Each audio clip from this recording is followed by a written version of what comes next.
Hello and welcome to the second lecture of Unit 6, where we left off with Unit 6, Lecture 1. The Articles of Confederation have shown to be way too weak and the government is not functioning, so things need to change.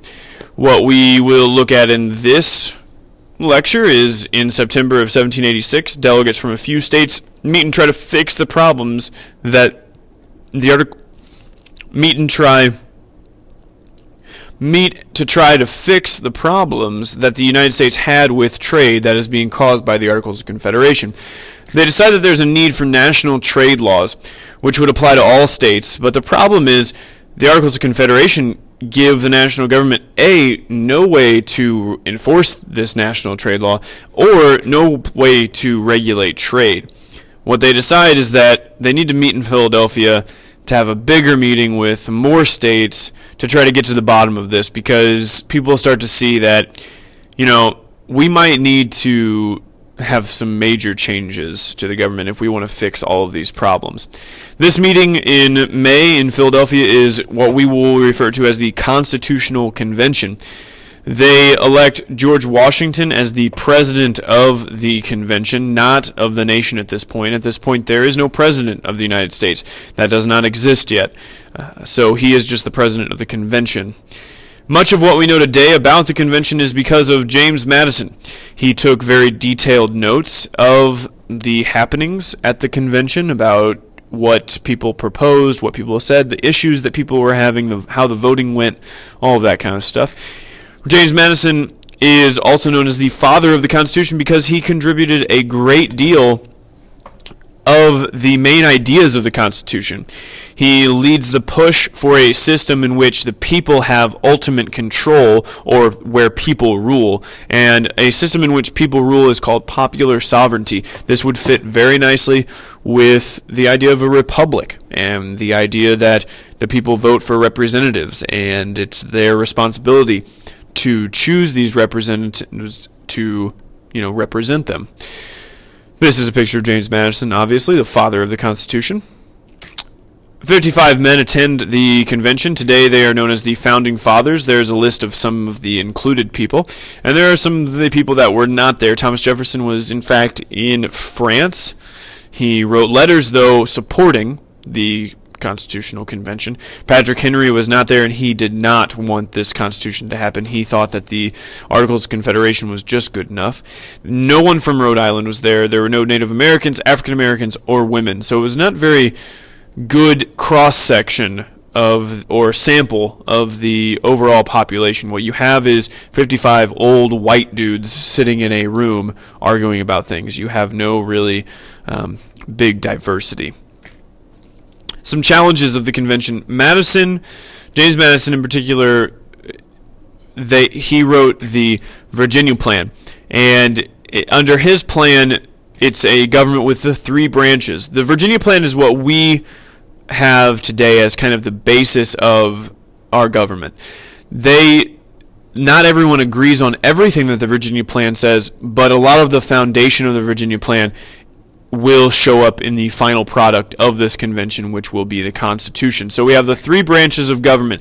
The executive branch, we will talk a lot about these in Unit 7, but what you need to know right now is that the executive branch, judicial branch, and legislative branch have specific roles, and the executive branch would be the people who enforce the laws, judicial branch interprets the laws, and the legislative branch makes the laws. And knowing what each of them does will help you in the next unit about the specifics of each of the branches. The legislative branch, today you would know them as Congress. So those are the people that we elect to go to Washington, D.C. to vote on laws for us. They are supposed to be representing the beliefs and ideas of the people in the United States. So keep that in mind. In the legislative branch, under the Virginia Plan, in the legislative branch, under the Virginia Plan, it would be two houses, and representation would be determined by state population. So the larger the state, the more votes you would get. The types of states that would like this plan would be the larger states. The smaller states hated this plan because the smaller states, like we talked about in unit or lecture 1, would see this as they would never be able to get as much input or as much say as a larger state. In response to this Virginia plan, the smaller states write the New Jersey plan. And the main difference between the Virginia plan and the New Jersey plan is that the legislative branch would be one house, and each state would get one vote regardless of the size. The larger states obviously hated this plan. So what we have now is we have two sides. We have the Virginia plan, which has representation based on population, and the larger states enjoy this one. And the New Jersey plan, where you have one house, one vote, and the smaller states back this. So what we have to do is we have to kind of take some things from this one, some things from this one, get rid of some of the other things, and put them both together in something that we would call a compromise. And in this instance, it is the workings of Roger Sherman and delegates from Connecticut who proposed the Great Compromise, because emotions are running high. People are very angry with one another. The larger states support one idea, the smaller states support the other. And they're not going to agree on one or the other plan until they're brought together in a compromise, and that is what we know as the Great Compromise. The Great Compromise will have two House legislative branch.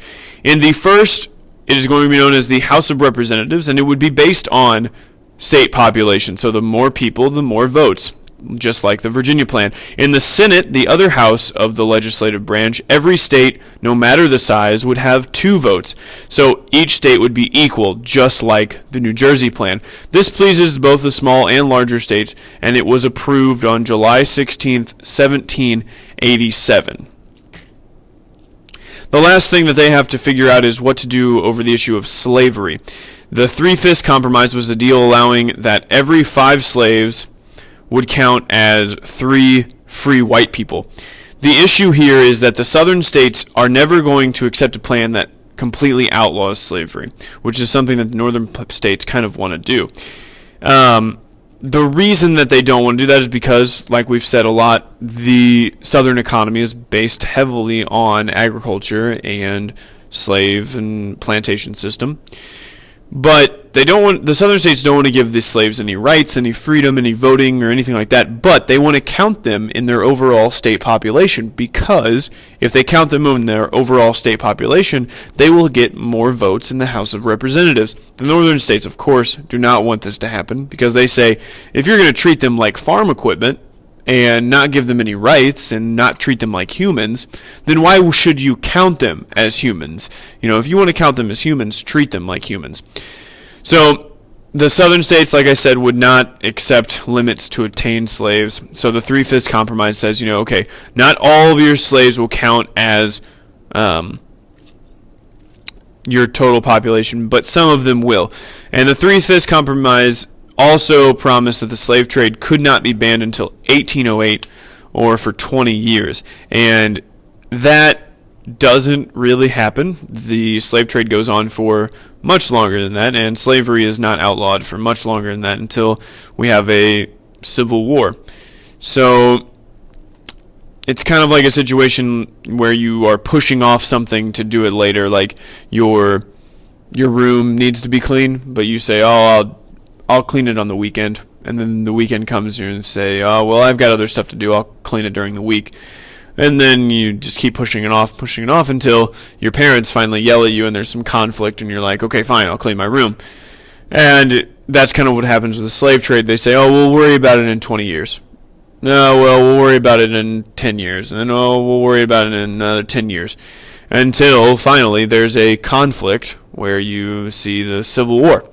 And eventually something gets done about it.